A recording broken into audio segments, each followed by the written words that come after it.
김성훈 경호처 차장 그리고 이광우 경호본부장에 대해서 영장 실질 심사가 예정이 돼 있습니다. 그래서 그 이제 김성훈 경호처 차장에 대한 어떤 영장 심사를 앞두고 두 사람 김성훈 경호처 차장 그리고 이광우 본부장에 대한 구속영장 신청에 들어갔던 내용들이 조금씩 그 흘러나오고 있는데요. 어제 나왔던 얘기 같은 경우 총을 쏴서라도 김건희가 경호처에 와서 질책을 했다는 얘기들이 있었습니다. 총을 쏴서라도 막았어야지 뭐 이런 취지로 질책했다는 그런 얘기가 어, 있었다고 했는데 그런 부분도 지금 영장에 들어가 있습니다. 근데 이제 새로 나왔던 조금씩 하나씩 더 나오는데 어제 이제 JTBC에서 나왔던 내용 중에 하나는 김성훈이 명령 거부자들을 다 죽여버리겠다.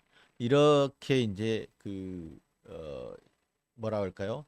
어, 그 말을 듣지 않은 부하 직원들에 대해서 이렇게 윽박 지르고 욕설을 퍼붓고 그랬다는 내용인데 그 내용이 이제 1월 3일 날 1차 체포영장 집행을 시도했다가 실패하고 1월 15일 날 구속이 이제 체포영장 집행이 되는데 1월 15일 날 새벽에 이 체포영장 집행에 대비해 가지고 이광호 본부장이 수영 경호부장하고 수영 경호과장에게 사벽 설치를 하라라고 지시를 했는데 이걸 응하지를 않았다는 겁니다. 수행 경호부장과 수행 과장이. 그래서 이 내용을 이광우 경호본부장이 김성훈 차장한테 보고하자 김성훈 차장이 명령 거부했던 사람들 다 죽여버리겠다 이렇게 협박했다는 것이고요.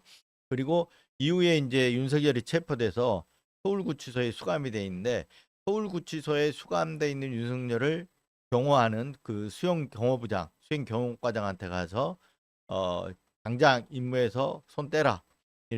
이렇게 해서 1월 16일부터 일주일간 직무 배제를 시켰다는 것이죠. 그래서 그런데 이 부분에 대해서 이제 지금 구속영장 실질심사 그러니까 경찰에서 조사를 받고 지금 구속영장 실질심사 지금 대기 중인데 김 차장 측에서는 경호 업무에서 이렇게 뭐 임시적으로 이렇게 대기시키는 거는 없다. 그래서 잠시 직무 배제라는 건 없다. 잠시 사무실에 대기를 시켰을 뿐이다. 이렇게 지금 해명을 하고 있다고 합니다. 오늘 영장 심사는 좀 지켜봐야 될 것 같습니다. 제 판단으로는 어, 이런 그 특수 공무집행 방해죠. 1월 3일, 1월 15일 체포영장 집행 과정에서 이 체포영장 집행을 방해한 혐의 이 부분이 이제 특수공무집행 방해로 들어가고요. 그리고 어, 직권남용 비화폰 서버에 대해서 이게 삭제하라고 했다든가 이런 부분들이 이제 직권남용에 해당되는데 이런 부분들에 대해서 오늘 이제 영장 혐의가 적시가 됐고 그걸로 심사를 받는데 제 생각으로는 구속영장 발부가 되지 않을까 이렇게 생각은 예상을 하고 있습니다. 하지만 지금까지 경찰이 4번 구속영장을 신청을 했는데 검찰이 4번 반려를 했고요. 이광우 본부장 같은 경우 3번 이렇게 반려를 한 상황이라서 실제 구속영장이 발부될지 여부는 좀 지켜봐야 될 것 같습니다. 하지만 지금까지 흘러나온 혐의로 보면 어떻게 보면 당연히 구속돼야 될 사안, 굉장히 중한 사안으로 이렇게 볼 수 있겠습니다. 체포영장 집행이라는 거는 사법부에서 영장이 법원에서 영장이 발부돼서 그 법 집행을 하는 것인데 경호처에서 이거를 막아서 법 집행을 막았다는 건 굉장히 중한 범죄에 해당이 되기 때문에 영장이 발부될 것으로 이렇게 생각이 되는데 실제 결과는 좀 지켜봐야 되겠다. 10시에 오전 10시에 10시 30분에 실질 심사가 있으면 오늘 내일 새벽쯤 나오지 않을까.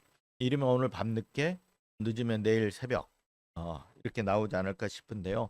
12시를 넘어서 나올 가능성도 있고 아니면 저녁 밤늦게나 좀 나올 가능성이 있지 않을까 이렇게 보입니다. 그리고 이제 영장에 그 나왔던 내용 중에 뒤에 이제 오늘 그 보면 사설들 언론사 사설들에서도 이 김건희 총 갖고 다니면 뭐하냐 이런 김건희의 발언들 가지고 사설들이 쭉 다뤘었는데요. 그 외에도 이게 수사를 이제 그 김성훈과 이광호 본부장의 휴대폰 내용들을 다 포렌식을 하다 보니까 김성훈이 윤석열한테도 충성 맹세한 부분, 그리고 김건희한테도 충성 맹세한 이런 메시지들이 나왔다고 합니다. 12월 중순에 김건희가 어, 어, 김성훈한테 그러니까 V라는 건 윤석열을 지칭하는 거죠.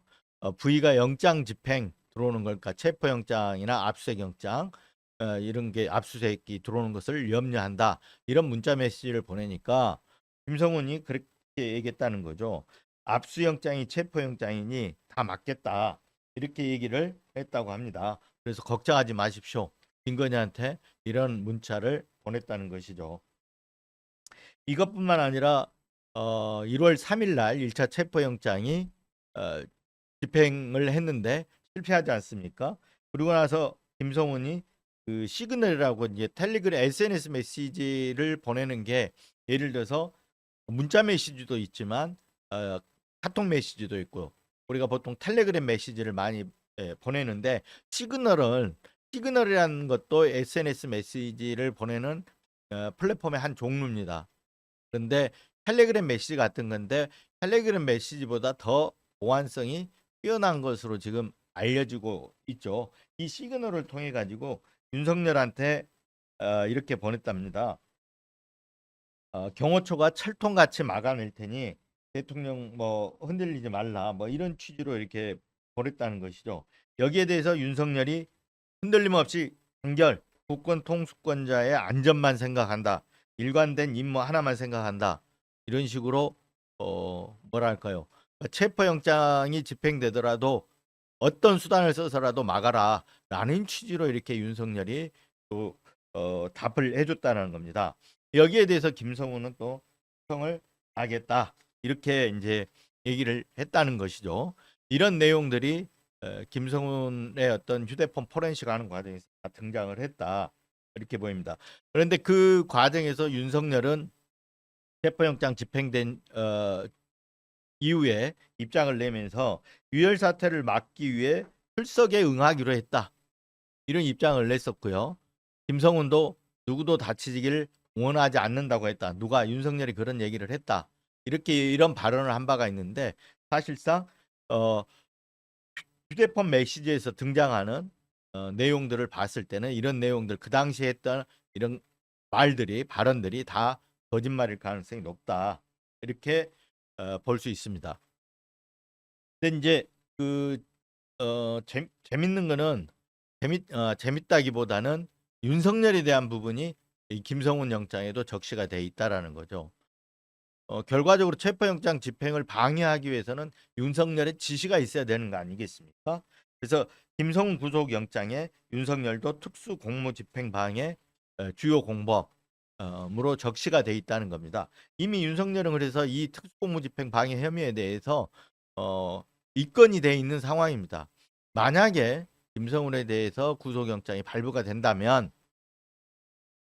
그리고 윤석열이 헌재에서 파면이 된다면 바로 즉시 이 특수공무집행 방해 혐의로 윤석열을 체포하고 그리고 구속영장을 발부할 수 있을 것으로 예상할 수 있습니다. 그러니까 윤석열이 제일 먼저 지금 지난번에 이제 법원의 구속 취소 결정, 그리고 검찰에서 즉시 항고를 하지 않음으로써 석방이 됐는데, 다시 구속 수감을 시키려 그러면 그 같은 동종의 혐의로, 판사가 직권 구속하지 않는 한은 동종의 혐의로 구속을 시킬 수 없기 때문에 다른 혐의, 지금 바로 이 특수공무집행 방해 혐의로 주요 공범 혐의로 구속을 시킬 수 있다라는 거죠. 수감할 수 있다라는 겁니다. 그래서 이 수사가 바로 윤석열이 파면과 동시에 재개될 가능성이 있는데, 그래서 오늘 김성훈에 대한 구속영장 발부 여부가 중요하다는 거죠. 그리고 이뿐만 아니라 김성훈에 대한 구속영장 발부 여부가 왜 중요하냐면, 그동안 비화폰 서버에 대해서 경찰이 압수수색을 하려고 했는데 형사소송법 110조, 그러니까 군사상 공무상 어떤 비밀 시설 같은 경우는 그 책임자의 허가가 있어야 한다. 이 조항을 들어가지고 계속 거부를 해왔단 말입니다. 그리고 막아왔고. 그런데 김성훈이 구속영장이 발부가 돼서 구속이 집행이 된다면 경찰에 그동안 김성훈의 지시로 이걸 경호처가 막아왔기 때문에 경찰이 압수수색을 실시할 수 있을 것으로 봅니다. 그래야 비화폰에 접근을 해야 비상계엄 전에 경호처를 통해서 윤석열이 다 이 비화폰을 안아주고 이 비화폰을 통해서 조신을 했기 때문에 이 내란의 어떤 전모라든가 더 드러나지 않는 부분을 규명하는 데 있어서는 이 비화폰 서버가 필요하다. 근데 지금까지는 경호처가 아까 말했던 그 보안 시설이라는 이유로 막아왔는데 김성훈이 구속영장이 발부가 돼 구속 집행이 되면 대통령 그러니까 경찰이나 검찰에서 비화폰 서버 압수수색이 이루어질 수 있을 것으로 예상이 됩니다. 다음 뉴스 가볼까요? 이건 뭐 그렇게 뭐 중요 뉴스는 아닌데요. 음, 어, 단독 뉴스로 새로운 새벽에 들어온 따끈따끈한 뉴스에서 하나 소개를 해드리면 이달 초 북한 주민 2명이 탄 소형 목선이 서해 북방 한계선을 넘어 표류하다 군에 발견이 됐다고 합니다. 그래서 국정원이나 보안사 이런 데서 합동신문이 10여일 넘게 진행이 되고 있는데 기순 의사는 뭐 아직 밝히지 않은 걸로 알려지고 있습니다. 근데 중요한 부분은 이런 것 같습니다. 지금 북한에서 이 모든 군 통신선을 비롯해서 남북 간 통신선을 모두 차단한 상태이기 때문에 송환을 해주려고 해도 지금 바로 송환이 안 된다는 겁니다. 그래서 이 남북 간 통신선이 하루빨리 좀 복귀가 돼야 되는데 바로 이런 점에서 지금 차질을 빚고 있다.